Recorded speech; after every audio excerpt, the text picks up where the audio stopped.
مګر انسانان چې په دې دنیا کې ژوندۍ تیروي نو د انسانانو لپاره د یو کور ضرورت وي. په کوم کور کې چې د هغوی ژوندۍ تیریږي نو څنګه چې د هغې کور والا خاندان غټېږي نو بیا هغه کور والا سوچ کوي چې چېرته یو بل غټ کور وګورو چې بقایا ژوندۍ په هغې کور کې تېره کړو، ولې چې دا کور په موږ باندې تنګ شو. نو بالکل ساینسدانان اوس دا اندازه کوي چې دا ځمکه په انسانانو باندې ورو ورو تنګېږي. ولې ساینسدانانو کوم سوچ کړی د انسانانو د آبادۍ نو په دې 2-3 کالو کې د انسانانو آبادي د حد نه زیاته شوه. نو اوس ساینسدانان دا سوچ کوي چې اوس موږ چېرته یو بله داسې سیاره وګورو د ځمکې په شانتې چې چېرته بقایا ژوندۍ انسانان تېره کړي. نو اوس ساینسدانان په لټون کې دي یو داسې سیارې دي، یو داسې ځمکې په لټون کې دي چې چېرته دا انسانان خپله ژوندۍ تېره کړي. نو ساینسدانان لګیا دي په لټون کې دي، خو اوس ساینسدانان ګوري په دې خپل لمریز نظام کې او آس پاس نور، خو دا آس پاس نورې چې کومې پلانټ دي دا زموږ نه ډېرې زیاتې لرې دي. یعنې که چېرته یو انسان نن روان شي هغه سیارو ته نو هغه سیارې ته رسېدو کې به د انسان صدۍ تېر شي، یعنې 1000 کاله 1500 یا 2000 کاله به د انسان تېر شي. نو ساینسدانان دا سوچ کوي چې دغه نورو سیارو ته تلل ډېر مشکل دي. زموږ د لمریز نظام دی په دې کې 8 سیارې دي، دا 4 سیارې خو د کار نه دي، خو دا بقایا 4 سیارې چې دي دا د کار دي. یعنې په دې کې همدغه شان ځمکې دي څنګه چې زموږ دا ځمکه ده. نو په دغه 4 سیارو کې بیا ساینسدانانو مریخ خوښ کړی دی، یعنې کومې ته چې مارس وایي، سره سیاره چې کومې سیارې ته خلک وایي.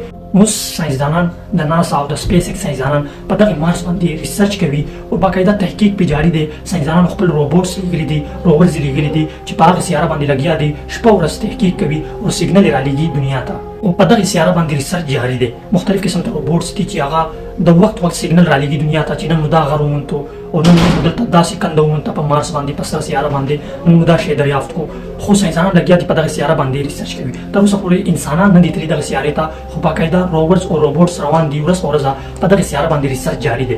ایلان مسک هم په دغه سیاره باندې ډېره دلچسپي ظاهروي او هغه ریسرچ کوي په دغه سیاره باندې. دغه چې کومه خپله پرایویټ اداره د سپیس ایکس د هغې ساینسدانان ورځ په ورځ ځي او په دغه سیاره باندې ریسرچ کوي.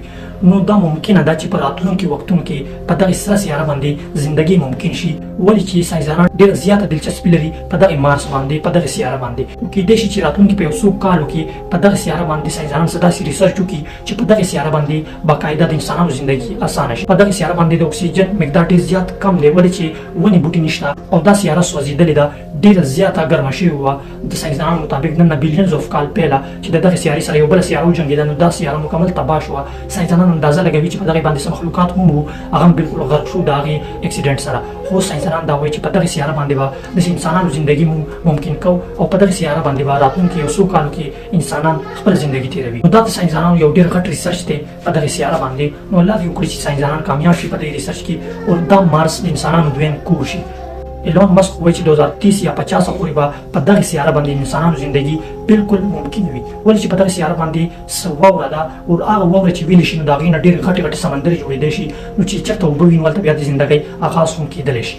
نو ساینسدانان دا وایي چې دا واوره ویلي کولو کې به موږ ته د 10 یا د 100 پورې اټم بم ضرورت وي چې په دغه سیاره باندې موږ بلاست کړو. دا ټوله واوره چې دا ویل شي او بیا دې واورې نه ډېرې غټې غټې سمندرې جوړې شي چې بیا د اوبو سره سره د انسانانو ژوندۍ په دغه سیاره باندې اسانه شي. نو ستاسو څه خیال دی د دغه سیاره باره کې؟ خپله رایه لازمي په کمنټ کې شریک کړئ او د نورو معلوماتو لپاره زموږ آی ډي هم درسره فالو کړئ او دا ویډیو خپلو ملګرو سره هم لازمي شریکه کړئ. والسلام.